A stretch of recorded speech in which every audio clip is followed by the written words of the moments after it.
Welcome back to the Inside Lane, everybody. It is time to talk some racing, and it's all brought to you by Busch Light Beer. Head to the mountains with Busch Light, brewed longer to create a lighter body and fewer calories while always delivering that classic taste. Available at your favorite retail. Please drink responsibly. Welcome into the studio today. We got Little Phil. Do people call you anything besides Little Phil anymore? Or is that kind of the... Now, this is family listening now. Come on. No, I get Little Phil and Phil. A few other things we probably can't talk about on the radio. Write them down there. Yeah. That's a nice thing about a podcast. It's pretty open. That usually just happens on race night towards the end of the night. But or when the sun is out or when the moon is out. No, mainly around Selinsgrove Speedway, I'm known as Little Phil or just Phil.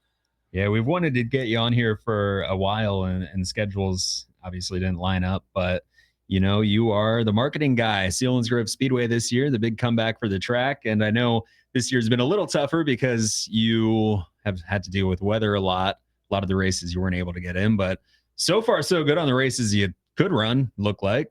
Yeah, I probably could have evened out this year if I'd have sold ponchos and umbrellas. But no, the racing that we have been having so far this year has been great. We got only one 410 show in, quite a handful of late model shows, and the late model shows have been pulling a pretty good crowd this year. And I'm really glad to see how things are moving along so far. I am too, especially with the late models, because when Paula and Jenna were in before the season started, Paula made the statement, late models aren't going to be second tier anymore. Mm-hmm. She's a late model person. She admitted to that, and she's really, and you all have done a good job. Well, she gets it honest. Yeah, I mean, she grew up around it, and right. She's not afraid to tell people, "Hey, I'm a late model person." You know that, yep. But so it's nice that the late models have a track supporting them this year, because a lot of times, it's sprint cars, and yeah, I'm glad to see the teams are supporting it and giving back in that way. Yeah, in Central PA here, there's really no solid home for the super late models, or even really the limited late models for that fact. But it's definitely a big sprint car area. And you really kind of roll the dice having super late models as your premier division. And they're all very thankful for us to give them a full-time home this year. Yeah, when you look at the schedule that you guys had in the beginning of the year, I mean, it was just perfect for that, because I know you worked real hard to set up the schedule with the surrounding tracks too.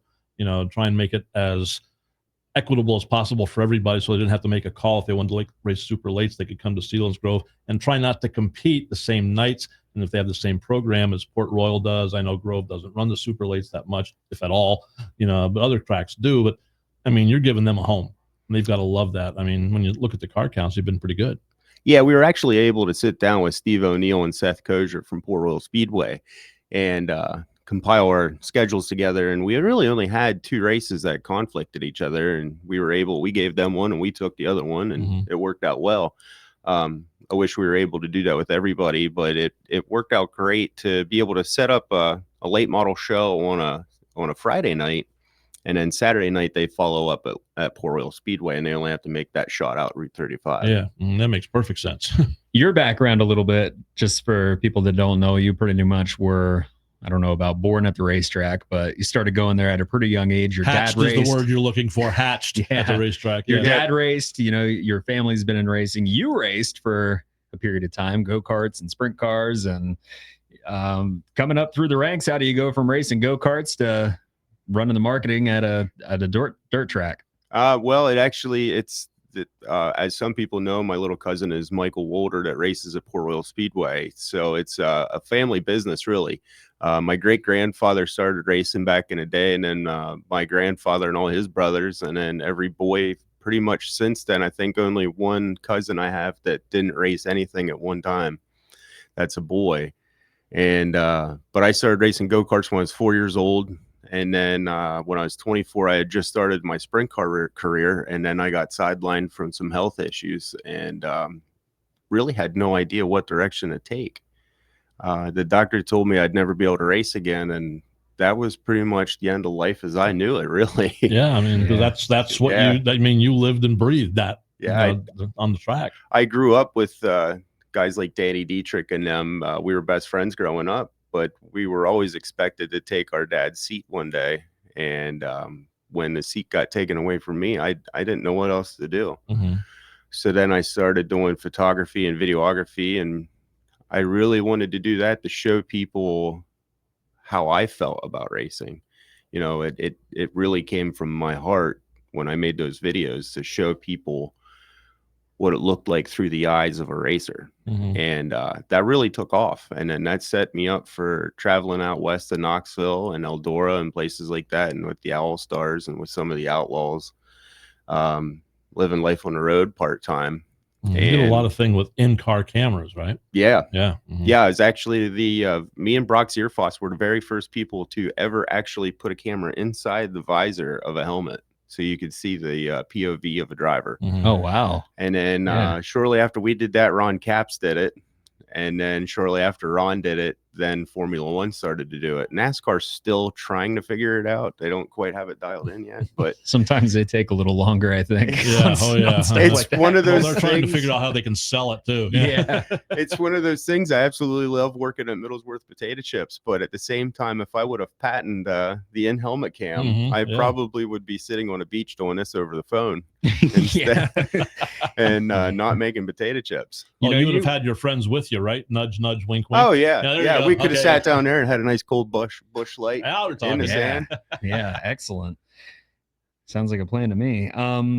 So it seems like you were ahead of the curve. I mean, as far as the video things go, I can remember when you first started doing it, you put out a hype video on social media before the season would start or before a certain driver ran a certain race. And these hype videos that you did, nobody was doing them. And now you see them all over the place. But I feel like you kind of started that in the same way with podcasting. Long before, we got Busch Light and then we started the Inside Lane. Yeah.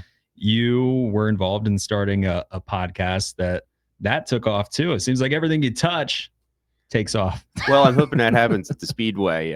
We really need to make Selinsgrove Speedway where it was back in the 80s and the 90s, where it was when we were kids growing up. Sure. Todd was a kid a little earlier than we were, but Thanks for that. Yeah, he helped thanks build for the stopping track. by, Phil. Appreciate yeah, no that. problem. Yeah, okay. Oh, You're about to hear one of those names we can't say on the podcast. but no, it's when me and the boys started Beer Hill Gang TV, me, Earl, Hoon, Justin Snyder, and Bert Wojcik, and we just started it out as a couple. It literally, what it was a real life Wayne's World. We did it in Earl's basement. We had a bar that his parents had from way back in the day that they set up as the stand for the studio. I sat in a lawn chair with a card table with the soundboard behind the camera, and we used a cell phone to record it. Oh, this is pretty high tech. And before I came in, the boys even did it with a radio. They would play music on a radio and then kill it real quick, and they sat behind the couch instead of at the bar. But I would always sit back there, and we were sponsored by Orange Crate Brewing, so we often had quite a bit of Pabst Blue Ribbon sitting around, and we were sponsored by we would get some whiskey every once in a while, and I would make sure that the cooler was stirred up while the boys were talking to our guest on the show. And it's important to keep things circulating. Yeah, you want to make sure that the warm ones get to the bottom to get cool, and the cool ones get to the top. It's a public service. It is. Yeah. It really is. It's a sacrifice most people don't understand. And it takes 7 minutes. I mean, room temperature to cold on ice. Exactly. That's what I hear. Need some time. That's what I heard.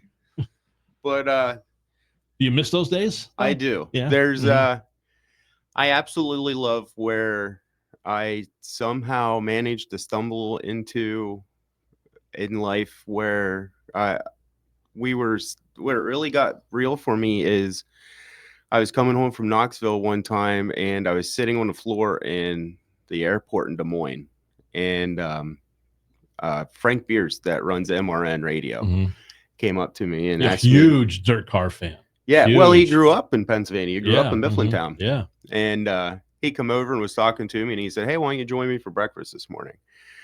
And at that time, I was skipping out of work early to catch races in Ohio or Illinois or Indiana or somewhere, trying to make a name for myself with Photobomb Productions with my video and photography stuff. And sleeping in my car on the weekends and doing what I had to do to try and get somewhere.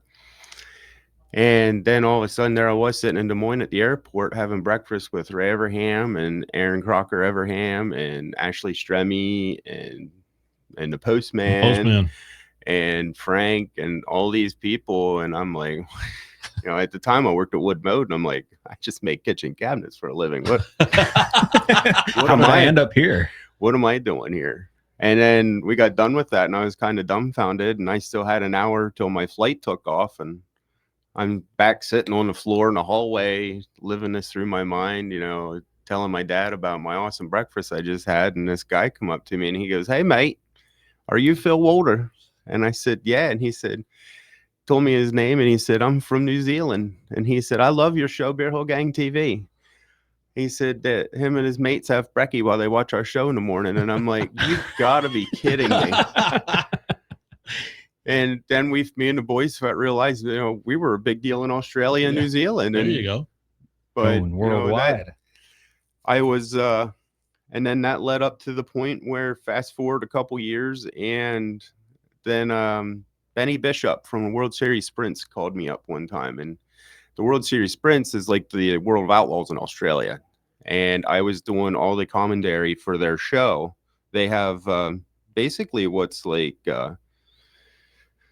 I guess you could say like Fox Sports 1 and ESPN in Australia covers their sprint car racing. Oh, okay. Mm-hmm. And I was doing their United States side commentary for them whenever the Australian guys would come here and race. I would interview them and then have a script to read. And at the end of it, I had to be like, "Back to you guys in the booth." And it would air 3 days later. And that was completely new to me because everything at Beer Hill obviously was off the cuff. And card table. And, yeah. And there was nothing scripted there other than who we were going to have on the show. And that was it. That was about the extent of it. And the order of the events. That was the only thing that was scripted on that show. But then in 2019, I was going to go over there and do trackside commentary for them in Australia. And I would have had to pay for my way over there. And to get to Australia, it's several $1,000s for even an economy flight to get over there. And I had a place to stay. I had work over there. And for some reason, I'm thinking maybe by the grace of God or something, I turned it down and didn't go. And then COVID hit. So I would probably still be beach bumming it in Australia somewhere. Oh, yeah. They got locked down. And you're not getting out of there for a while. No, because I remember talking to Brock Zierfoss whenever he went over that year. And they kept you in a hotel room for 2 weeks. And if you needed anything, you dialed a number and they would bring you your food. You were not allowed to leave that hotel room. And he actually shared a doorway with Flint Jeffrey. And one of the funniest stories I remember him telling me about from being over there, he kept hearing this like ping noise and a thud. He couldn't figure out what it was. And here Linton set up his mattress against the wall and was hitting golf balls in his bedroom, in his hotel room. So that I love it. He was bored, so he was over there practicing his swing. The only thing I got out of Zierfoss was Snapchats of him sitting in his racing seat watching TV, eating Cheerios. What else are you going to do for 2 weeks? Yeah, really. About a day into it, I'd be bored out of my mind. Yeah, no, me too. Quite a journey getting you to where you are now, director of marketing. Obviously, I know that you were at Port Royal Speedway for a number of years. I guess talk about that for a little bit. That was kind of your first foray into the track marketing. What did you learn from there that you can apply now that you're the guy? Everything I know now, and I learned from Steve O'Neill. I owe everything I know to that man. He really became like a second father to me, and he really took us boys under his wing there, and brought us in. Because we were still doing a show out of the basement at Earl's house, and Earl called me up one day and he said, "Hey, we're going to meet at the restaurant called Your Place down in Harrisburg." And he said, "We're going to meet up for dinner there and talk with Steve O'Neill. He has some things he wants to run by us." And I thought, we were gathering sponsorships from all over the place. We were sponsored by Pocono Raceway at this point, and for a couple of guys in a basement, That's not bad. It was getting pretty Yeah. serious. And we had thought, you know, maybe Port Royal Speedway just wanted to do some more things with Beer Hill Gang TV. And Steve he's a very straight shooter. He's a man you ought to try and get on here as well. He's a great man to talk to. Got a lot of fun stories. But he said, I'm just going to cut it to you guys. Here's what I got going on. He said, I love what you guys do. I love the outreach you guys get. And he said, I want you guys to bring that energy to Port Royal Speedway, and I want to bring you on as my promotional team for next year. And I almost stabbed myself in the leg with a fork because I didn't think he was serious. I almost pulled a Ricky Bobby there. I'm like, why? This is the #1 track in the world at this moment. Why does he need our help? Why does he want our help to begin with? You know, we're a bunch of goofs in a basement, you know, drinking beer, having a good time, and just race fans and making a go at it. And I remember the very first day at Port Royal, I just stood there and soaked it all in and stood on top of the tower and thought, wow, this is something I did. How did I end up here? And my grandfather was a huge inspiration in my life. And I can think back of when I started racing sprint car. I went up the very first night and he was sitting in the stands and he said, you know, the gas pedal's on the right side. You can take the egg out from underneath the gas pedal. And he busted my chops about everything. But at that moment, I really wish he was with me to be able to show what I did. I was like, man, I wonder what Pat would think of this. You know, Michael's racing 410s full time now. I'm helping run this place, this Mecca. And, you know, I remember our very first Tuscarora 50. We worked so hard to promote that. And when they came over, whenever they came over to loudspeaker and said that for the first time in history, we sold out the Tuscarora 50. There was no more room for anybody. You basically had to body surf to the bathroom that night in the infield. And if you wanted something to eat, forget it. It wasn't happening until after the races because the food lines were 6 miles long, and Packers wasn't in charge of the concession stands at that point yet. So it was kind of willy-nilly. And Don Clark, who was the president at the time, he was a very, very religious man, and he was battling cancer at the time. And he would sit with me in the back office and talk to me while I rolled t-shirts, and I would put my phone up and turn on speed shift so he could sit there and watch the race while I did that. And we'd talk about life and everything. And God rest his soul, he passed away then. He lost his fight with cancer. But we always, you know, us boys being how we were, kind of free spirit guys, always watched our P's and Q's around Don. And the second they said we sold out the Tuscarora 50, I said, F yeah. And I gave a big Ric Flair woo, and all of a sudden I was like, oh my God, I'm sorry, Don. And he's like, no, it's fine. It's fine. He said, you're excited. You have every right to be excited. And I got all emotional because I thought, you know, this is what they hired us to do. And nobody had any faith that a bunch of guys out of a basement Beer Hill show were going to do any good. And to be honest, there was a lot of people up there. The Port Royal area, Juniata County area, is very tight. So if you weren't born and raised in that area, you really had to work to show your respect, to earn your respect up there, because you weren't a local. And they weren't very fond of us boys coming out of nowhere. And who are these guys?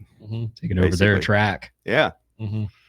And over time, I was very grateful to be able to earn the people's respect up there and love. And when I go back there now, I was just there this past weekend. I was up there for Speed Week, and everybody there welcomes me with open arms and stops and talks to me and asks how things are going in Selinsgrove. And it's kind of like I go to a family reunion when I go back to Port Royal Speedway.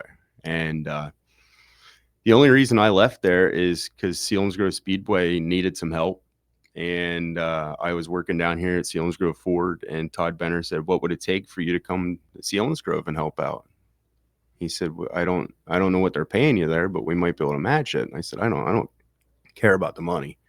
I don't do this for the money. I do this for the love of the sport. Mm-hmm. And I said, basically just ask.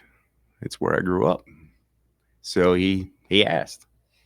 So I ended up there with the last year of Steve Inch and them guys, and I had a blast there that year. And then for the new management team, I kind of took a hiatus there, kind of unwillingly. There was a lot of hiatuses going on at that point. I have a great deal of respect for Steph and the boys and things there, so I don't really get into detail there. But I was going to have a job there, and then kind of just, I guess it just went wayside. Yeah, we can sum it up. Things didn't go as everybody hoped they would. Yeah, it would. That's for sure.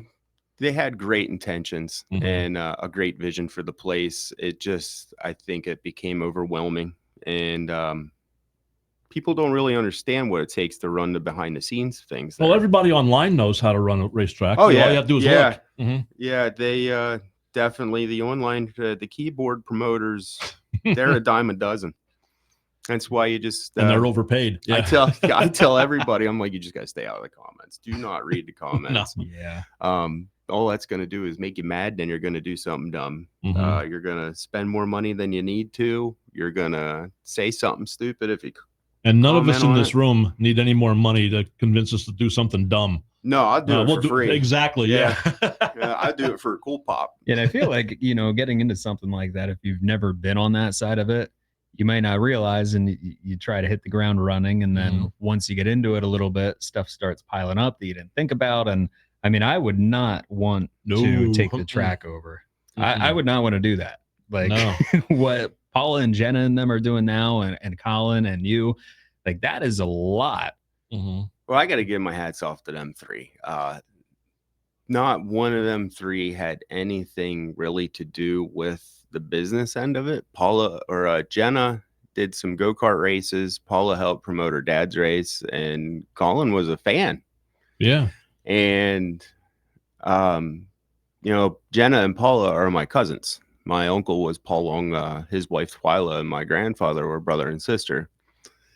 And I wanted nothing to do with racing business. After I left the Speedway the last time, I'm like, there ain't no way. I was getting burned out. I was tired of it. I was stressed out. I kind of gave the idea of revamping Photobomb and getting back into the video business. And I went out to Paula's to get my oil change from Donnie. And before I left, he said, "Hey, the boss wants to see you in the house."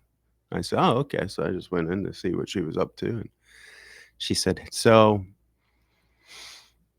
I think me and Jenna and Colin Rice are going to take over the Speedway." I said, "Seriously?" I was like, "Why? Why would you do that to yourself?" Mm-hmm. And regardless of reason, there was a big hole there, obviously, to dig out of. Oh, yeah. Without going into details, like you said, it was a huge I needed fight. I needed a boom truck to see daylight there at first. And the old girl looked like she sat there for about 15 years when we showed up the first day to start working on things. But I looked at Paula and she said, "How would you be interested in helping us out?" She said, "I want you to help, with everything." She said, "Do your marketing thing, help with social media, whatever, management things." She said, "I want you to be a part of our team." And I thought, man, how do you say no to family? Right. And then how do you say no to your home track? Mm-hmm. Yeah. And all of a sudden you break into Pacino and Godfather 3, right? Yeah. Every time I get out, they pull me back in. Yeah, exactly. And then a situation where, if you say no, and it's like, well, I don't want to see Thanksgiving is going to be rough then. Yeah. I couldn't say no. And, I love racing. Mm-hmm. It's all I think about. When I'm at work, if your chips don't have enough seasoning or they have too much seasoning, it's probably because I'm thinking about the racetrack. I'm standing there zoned out thinking about what can I do this weekend to make the Speedway better. And, I actually got the best compliment I ever had in years of being in the business end of it, this guy come up to me after I had a water balloon fight with the kids the other week. Yeah, I saw that. Yeah, it was me versus 15 kids. Needless to say, I lost really bad. It was a hot day. It's a wonder I don't have swimmer's ear. I still have rubber balloon up my nose. But this dad come up to me and he said, "Phil, I really got to thank you for everything you're doing here." He said, "My boys love to get on Facebook every week, and they will love to see what you got going on at the Speedway this week for them to do. And it's the children that will pave the way for tomorrow. Without them being interested in the racing, you need to come up with ways to keep them intrigued and wanting to go back. Because the kids are going to become the adults who are going to have kids who are going to bring them to the races and keep this business going. It's not just selling hot dogs. It's not just having full fields every week. You know, do you know when the first race was? 1946. Actually, it was after the first second car was built. Oh, Yeah. Is that when it was? 1946? Because I don't know. At Selinsgrove Speedway it was. Oh, okay. I didn't know why Yeah. that stuck in my mind. Well, Yeah, a couple years- 1946 is when a couple Selinsgrove of years Speedway. ago, when Steve and those guys had their last year, they had the 75th anniversary of the track. So I was actually a part of that. It was a great honor to actually be there that year for that. And it was awesome to be a part of that, actually. It was awesome just going, Oh, you know, yeah. as a fan at that point, because it was like the stands used to look. I mean, every seat was just filled to capacity. People that wanted to come out and celebrate the anniversary. Yeah. Kind of how you wanted to look every race. Yeah. Yeah, whatever you could do, rub a genie bottle or whatever to get fans like that every week. That'd be amazing. But it was so neat because I don't know if you were there too, but I was at the press conference Steve had, before the season started, I think it was. And they were still working on a couple of things at the track. And, national publications, national, outlets for dirt racing, were there for that because of the legacy of Selinsgrove Speedway. And you guys are keeping that going now, which is nice. Well, and I think what really helps us is the passion. Yeah. We're all very extremely passionate about it. And like we grew up around it. Colin's grandpa, made sure he ate dirt every weekend. He loved taking that boy to races. And there's another man I wish could see what his grandson's accomplishing down there at the Speedway. Al would be very proud of his grandson for what he's doing down there.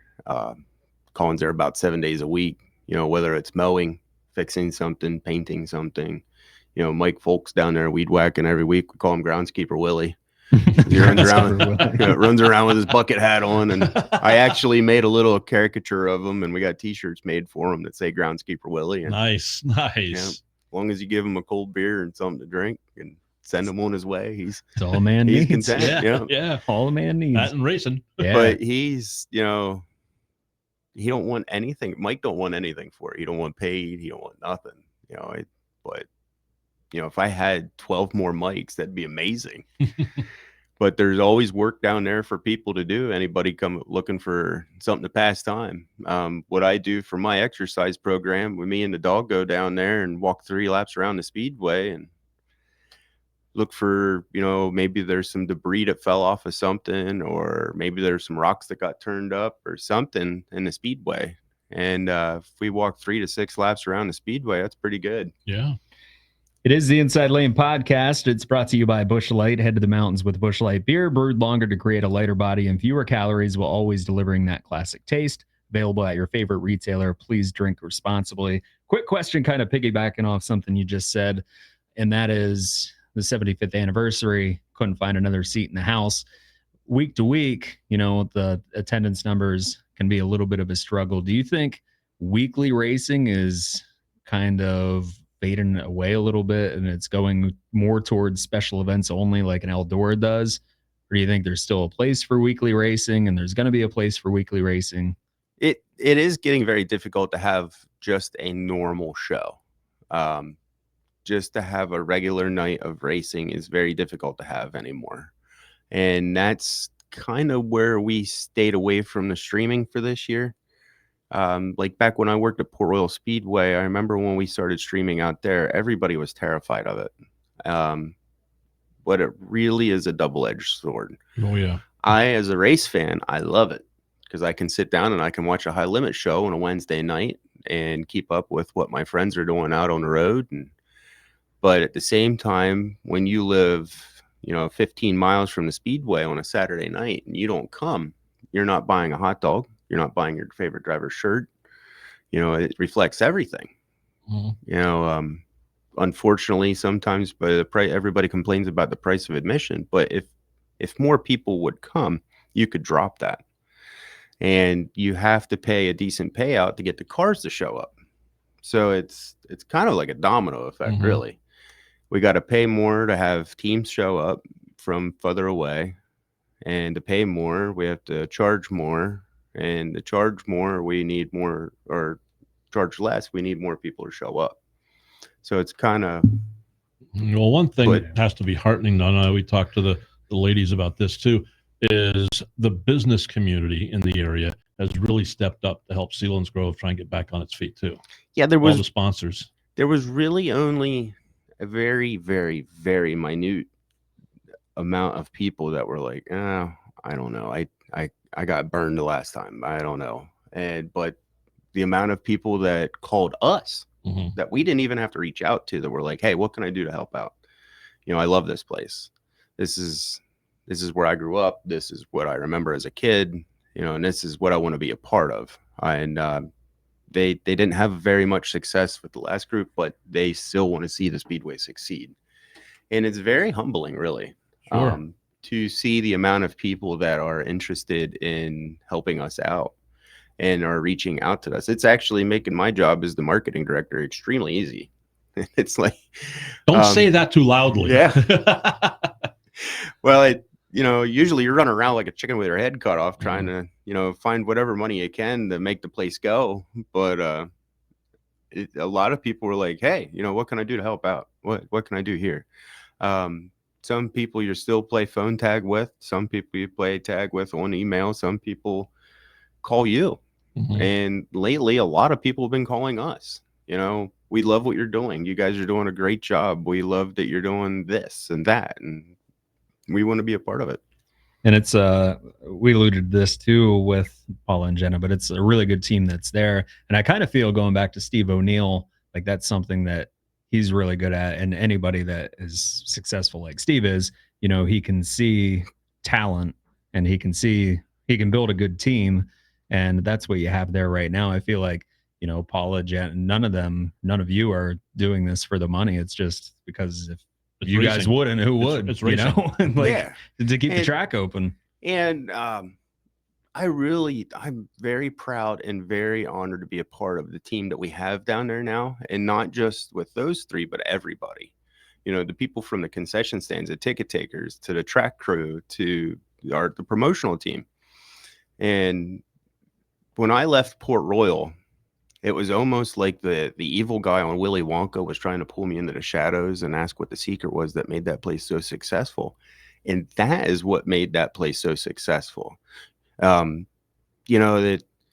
you always hear the phrase, there's too many chiefs and not enough Indians. Mhm. Well, at Port Royal, the track crew did the track work. They didn't care what the people in a concession stand were doing. They didn't care what the promotional team was doing. The promotional team didn't care what the track crew was doing. Everybody had their job, and everybody focused on their job. And that's what made that thing well greased and run so successfully, is everybody focused on their task at hand. And right now we have that at Selinsgrove Speedway. And it's really fun and exciting to see it all unfold. It's cool to watch the track guys work on the track, and it's great to get together with those three and put our heads together for things like the luau and the Susquehanna we just had. Yeah, that was a great idea. Yeah, it was fun. Mhm. I had Tiki Guy trophies And and like a luau burger that the concession stand Yeah. served. which I don't think anybody thought was going to go over very well. I know Twyla was giving Jenna the devil for it. She's like, why are you buying all these pineapples? Nobody's going to buy a cheeseburger with a pineapple on it. Well, I think she bought. I love them. Yeah. Love them. Yeah. But I think she ordered like 40 cans of pineapple slices. And the very next day we had a go-kart race, and I think she had 2 cans left over. So she advertised them just to get rid of those 2 cans of pineapple. 38 cans of sliced pineapple. It was unbelievable. I went like every night. I like to pop in, see how everybody's doing, see if they need anything. You know, I make my rounds. I go up, go up through the booth, thank everybody for coming. You know, talk to my sponsors and stuff. And I stopped in with Aunt Twyla, and I said, "Now you're making out with them pineapple burgers." She just gave me a which said volumes. I said, so is it not going good? She goes, I can't tell you how many of these things I sold so far. She said, people were asking for double pineapple. And I went, that's amazing. And that's a newer idea. I mean, it's something that the track had never done before. Luau, I mean, it's a hot summer night. What a great idea that was. And I know Ben Willis that works here, I think he hooked you up with a Hawaiian playlist. He gave me a playlist. I come in once a month to do ads with Ben, and I really thought I was going to end up seeing Ben down there at the Speedway because he was just as excited as I was. Yeah, he's way into that stuff. Luau's and but that's the thing you mentioned about you have to have something for everybody at the track. It can't just be the racing. It can't be the full schedule. When you look at tracks like on a national level, Pocono did the same thing. Watkins Glen has done the same thing. I mean, when Humpy Wheeler was down at Charlotte, God only knows what he was going to bring to the track, but those were tracks that are successful, and you're doing the same thing on a smaller scale, obviously, but bringing people in, making it an event, making it family-friendly, which is very important with racing. Well, God rest his soul, but when Lynn Paxton was alive, I would go down there to the museum, and for 8 years, I worked at Williams-Grove Speedway as their videographer and doing social media and stuff. And for homework, I would go down to, or research and homework and stuff for myself, I would go down to the museum on a Saturday and end up sitting in that library down there with Lynn and a couple other guys for hours. And they'd say, what are you up to today, Phil? And I'd say, well, I got this race coming up for Mitch Smith. Like, I just need some info on Mitch Smith and some ideas. And before you know it, they're telling me stories about Earl Boltus out at Eldora, and, you know, stories about when Lynn was on the road racing or things like that. And these guys would say, oh, well, you remember when so-and-so, you know, won this race, you know, and he had one shoe and had his helmet on backwards. And, you know, but I learned so much from that place down there at Eastern Motorsports Museum. An amazing facility. Yeah, it's you know, I don't want to say it's better than Knoxville, but as far as what they have in there, they have such an unbelievable. Well, they have the Christy Konamaki library down there. The stuff that he had amassed over years of being all over the world. He sent it when I guess it was in his will that it go to the EMMR. Yeah. It was, which also he started out in at the beginning of his career, he worked at Selinsgrove Speedway back in the day. But it was so cool to go down there and sit with those guys and learn about the sport. And like you said, Knoxville is great. But Knoxville has quality where you can go down there, you can see Steve Kinser's car, Sammy Swindell's car, guys like that. Where then you go to the Eastern Motorsports Museum, and you name it, they got it. Oh, yeah. And when Lynn was alive, if you've ever gotten a tour from Lynn around that place, he knew everything there like the back of his hand. And it was unbelievable. But it was great to be able to get the chance to learn from those guys. And when I was learning from those guys, I would ask them things, you know, you guys had newspaper, radio, and matchboxes to advertise on. And when you look at pictures from the Speedway back in the day, they were just elbow to elbow. And it's like, how did they do that? But at the same time, the thing that we fight against now is on a Saturday night or a Friday night, there's 12 other things you can do in the area. There's so much going on nowadays, and people have such a short attention span. So do they want to go to the races and sit there for 3 hours? And that's one thing I always joke up about race fans is I'm guilty of it. I've done it. We've all done it. Is you show up at the races 3 hours early to sit in the parking lot and tailgate, make a cheeseburger, drink some beer with your friends, throw some cornhole. But the second you sit down in that grandstands, you're ready to get things going and get out of there. The whole reason you showed up, you're ready to get done and get out. So you need to keep your show going to keep people coming back. But at the same time, whereas for the like promotional side of things for me, I'm constantly trying to think of ways to entertain the people while I'm at the Speedway, because nobody wants to sit there. I love my track crew, but nobody wants to sit there and watch a water truck and a couple Packer trucks go around the racetrack for a half hour. Not so Right. much, no. No, Yeah. with the second you get 5 minutes into that, you get the guys going in the stands. Go, let's go, come on. So you got to come up with things like throwing T-shirts into the stands. During luau night, I had limbo on the front stretch for a set of Pocono tickets. I think I had 12 kids down there on the front stretch doing the limbo. No adults did it. They wanted me to do it, but my chiropractor appointment wasn't until the following week, so I wasn't going to roll the dice on that one. Probably a wise move. Yeah. But no, but then I had I took 2 sticks and bought a cheap crab net decoration at Five Below or Hobby Lobby and made crab net volleyball for the kids to play. They played that for 3 hours out back. I don't think that any of them watched the race. But it's things like that you got to do to keep people coming back. Theme nights, things to do at the Speedway. Don't just show up, watch the race, go home. Mhm. It's bland. It's repetitive. You got to break it up. Break up the monotony. So that's more or less what I'm thinking about all the time. I'm currently got a sponsor here that is going to buy me those big inflatable wrestling balls. Oh, yeah. And I want to put a ring on the front stretch, and whoever knocks the other guy out can win a free pass or win a gift card or something to a restaurant. And, you do that right before features. Everybody gets a couple bush lights in them. Oh yeah. Oh man, they'll go wild. Oh, Hooting yeah. and hollering. Yeah. and Oh, yeah. Put numbers on the balls. That way they Mhm. could have little side bets, I guess, on who's going to win. Oh, there's money changing hands in the stands already. Don't worry. Yeah. Yeah. But I think, we get a couple race car drivers out there and a couple fans out there and have a tug of war competition. hmm The fans will get into that, and we can do that while they're doing track work. No problem. I go to the bottom of this front stretch right in front of everybody. I had a sponsor that bought me wheelbarrows for wheelbarrow races.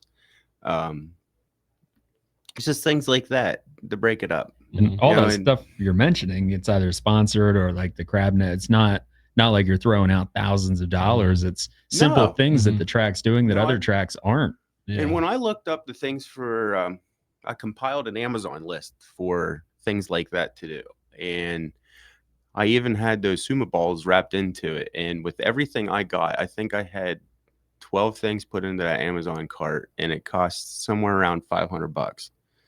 So one sponsor is going to pay for all of it. And he's like, "Is that it?" I said, "Yeah." I said, "Then it'll be brought to you, and I'll have them sign a waiver for insurance purposes, and Mhm. so that way, if they get hurt, it ain't my fault. You signed up to do it." Yeah. Yeah. No, But, it's just it's making that effort that you're doing. Because it's Yeah. not Easter egg hunts for candy scrambles for the kids, Yeah. things like that. Mhm. Load them up on sugar and adrenaline and send them home. That's send them on their I'm a way. grandfather. That's what I do now. Yeah. Yeah, exactly. Spoil them and send them back. You better believe it. But I remember when I was going to the races when I was a kid. I wish we could do this now, and I had actually thought about getting a hold of somebody that has like the donkey basketball, Oh, mhm. but have a donkey race on the front stretch. Yeah. Get a couple drivers to sit on the back of a donkey and see if they can make it to the other end of the runway that I got set Mhm. up on the front stretch. There's a number of jokes I'm coming up with right now, none of which we'll say at this moment. So you could have a donkey on a donkey. That's not where I was going, but okay. Yeah. Get a cannon, shoot Todd out of it one night. That's That'd not be going to happen. awesome. Evil That's- Knievel. That's not going to happen. Wouldn't Well, that if be it cool, wouldn't have though? I'll If- blow out a hip getting into the darn thing. Harry man away. Thanks for stopping by, Phil. Geez, We'll spit on your hips. You can get in there. I appreciate Yeah, that. Thank you. yeah. Put some dirt on it; it'll get better. Yeah. Little carb cleaner. Yeah. Spray 'em and be good to go. Slide you down in there. I appreciate. But that. no, Thank you so I much. really feel like if you can get down there and bring the excitement back into it, Mhm. and that's what I feel like racing's really missing. Like the World of Outlaws used to have the Craftsman Challenge with the toolboxes, and I know BAPS does that with the paint cans now. If they do it for a TV or a gift card or something, but they're making the effort to do it. And most people don't care what they win. No, They just want to win. They want No. bragging rights. They want somebody to buy them a beer next No, time. I had a friend that did A the nice Busch Light. the Craftsman Challenge one year, and they never show what you're going to win. They just say, "Come on down for the Craftsman Challenge." You can stand there and hold the toolbox out as long as you can until you put your arms down. Mm-hmm. And my friend won that one year and got a bottle opener. You just thought he won the Knoxville Nationals. Oh yeah, Yeah. He's like, absolutely. "Oh, dude, look what I got!" And I'm like, Yeah. I bet nowadays he don't even know where that thing's at. Probably long gone. But he's got the story for the Yeah, rest he of his remembers life. winning it. Yep. I'm like, "That's all you won? You want a bottle opener?" I'm like, It was a $100 really, would have been really cool. good bottle opener. Yeah, it was a Craftsman bottle opener. There you go. Oh yeah. But Lifetime warranty on those, I think. yeah. So yeah, I mean, thanks for coming in and doing this today. I guess, one question that I would have for you, actually, before we let you go, I want to ask you about Speed Week last week. I'm sure you watched a lot of the races. Mhm. What do you think? Should sprint cars have fuel stops? I know that was a big debate last week. I think we really need to look at the fuel or the lap count again. And there's also things you really need to take into consideration. What's the weather? Right. How rich is the car? Mm-hmm. I know there was a lot of guys that were a little salty about the fuel stop, and there was guys that were salty when it happened. But no, I don't think there needs to be mandatory fuel stops. At the same time, if you don't fill your tank up all the way and you roll the dice, it's on you then. Yeah, Mhm. that's a gamble. There's various sizes of fuel cells too. So, people run the lighter one. They think, well, let's weight shift. But that's a risk that you're going to run out quicker. I mean, it's Yeah, you just could the way probably it go to a works. place like Path Valley and put on a micro fuel tank and be just fine. And then go to a place like Port Royal, run the same amount of laps. You're going from a quarter mile to a half mile. You probably ought to top that thing off. But they're running a lot meaner now. Some of these guys are pushing 1,000 horsepower. But that's crazy. I remember, back when guys were pushing 750, that was like earth shattering. Oh yeah. It was Mhm. like, you're what? And now they're doing over 1,000. Those things are just going the whole way around that place. But at the same time, everybody wants to play the weight game where, if you run out of fuel, as soon as you cross the checker and you blow a tire, what are you going to weigh? Are you going to weigh enough?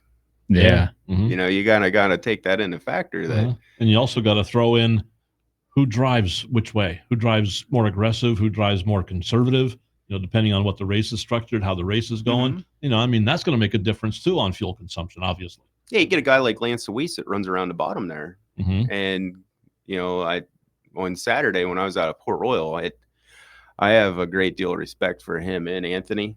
But Anthony went blowing by him like he was nailed to the track on the 16th lap. Mm-hmm. Yeah. And as soon as that happened, Lance- I was watching it and I'm like, I know Lance is going to get him back because he just smooth around the bottom and he probably thought, go ahead, kid. Yeah. Have burn at your it. tires off. Go Yep. for Mhm. it. I'll be back. Yep. And, Anthony's up there screaming around the fence. And that fuel tank's just going all the way down. And Lance is down there around the Mhm. bottom. He probably could have went another 5 laps more than what Anthony could have on fuel. But yeah, then he kind of proved the old veteran point there where let the kid scream it off, let him use up his stuff. Mhm. I'll be here at the end. He'll just wait it out, be paid, keep him within distance. Speaking of Lance, I'm sure you noticed in post-race interview, he gets to victory lane. And I've always liked Lance because he's just a humble guy. Mhm. Like, he didn't mention anything about the win. First, he mentioned something about Heimbach, hoping he was okay. Then he mentioned something about how fun it is to race with Anthony Macri. And then finally he got thanking his team. Yeah. Finally he got to what it was like winning the race. Like, that was second, third thought in his head that popped up. Well, that's what I love about those older guys. And my dad used to always tell me too, whenever you wreck, it was always we. But when you win, it was I, but those older guys, they're very, very humble. I really didn't become a big Keith Kaufman fan. I always liked Keith and always enjoyed watching him race. Never had a problem with him, but I really became a fan of Keith Kaufman when I started working at Port Royal. He asked me one day, he said, I have a basement full of old stuff and I don't know what to do with it. Anybody would take that stuff? I said, well, what is it? He said, suits, helmets, trophies, shirts, jackets, everything I won over the years and used. Mm-hmm. I said, sell it. Well, ain't nobody going to want that old stuff. You can't even use it anymore. I said, I'll buy a suit off you. It's like, dude, you're Keith Kaufman. Yeah. After you pick your chin up off the floor. Yeah. But if you ask Keith Kaufman what he did for a living, he worked at PennDOT, retired from PennDOT in Mifflintown. He wasn't Keith Kaufman, the race car driver. He wasn't the man. Yeah, he wasn't the man from Mifflintown. Mm-hmm. He just thought that was kind of neat. Somebody gave him a nickname and thought it was funny. But, when he did that, I said, you could sell, I think it was his Weichert helmet. I said, you could sell that for over $1,000. He said, there ain't no way anybody's going to want that old beat up that stinks. He said, the chip paint's all beat off of it. That's exactly why they want it. Yeah. I said, you throw your name on that thing and somebody will pay you over $1,000 for that thing. I said, bring it with to the Weichert weekend next week and set it in here in the novelty stand. So he did. And I went down before the races even started and to see if he did it. And I said, I thought I told you to bring that helmet with. He said, I did. I said, well, then where is it? He said, I sold it already. He said, I couldn't believe it. He said, beat up as that old thing was, this guy, he said, he told me, you just wait right here. I run back to my car and get my checkbook. He said he couldn't get that thing out of here quick enough. And well, 2 weeks later, Kathy had all of Keith's old t-shirts that she had left over and jackets and stuff lined up. And I was lucky since I helped him out. Keith was cool enough to sell me his Al Hamilton suit. And he said, what do you want with this old thing? He said, the zipper's broke on it. I said, well, Keith, I'm looking for a new pair of pajamas. I was like, that's what I need them for. He said, I'd love to see you fit in that old thing. I said, I'd like to see you fit in that old thing. But guys like Keith and them and, Keith and Lance and even my dad, they remember the old school mentality of why you do it and who you do it for.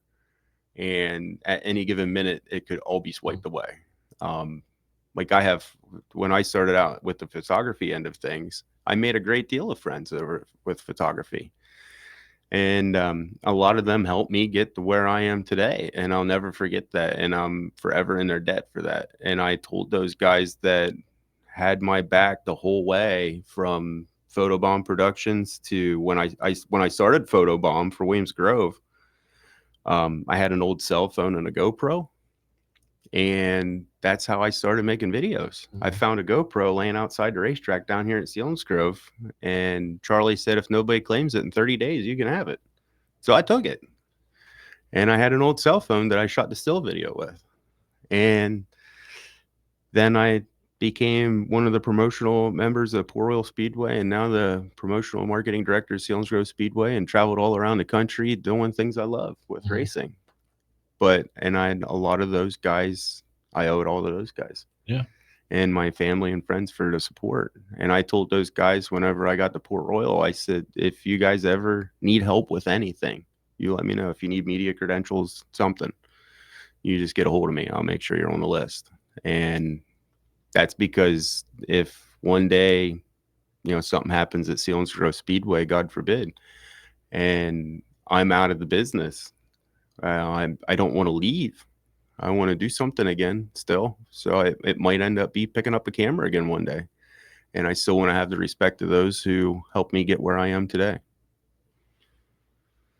All right. Well, I think that's a good note to leave this on. Absolutely.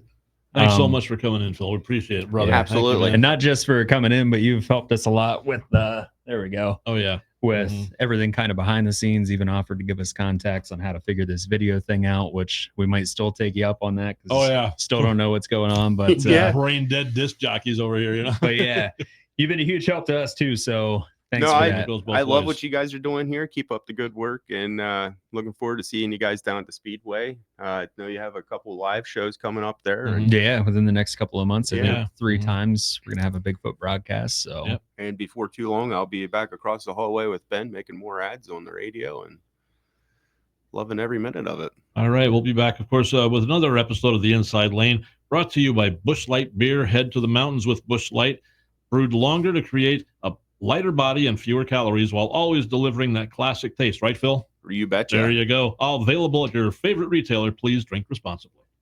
And this 15 pack's all yours. There you go, buddy. buddy. Free beer.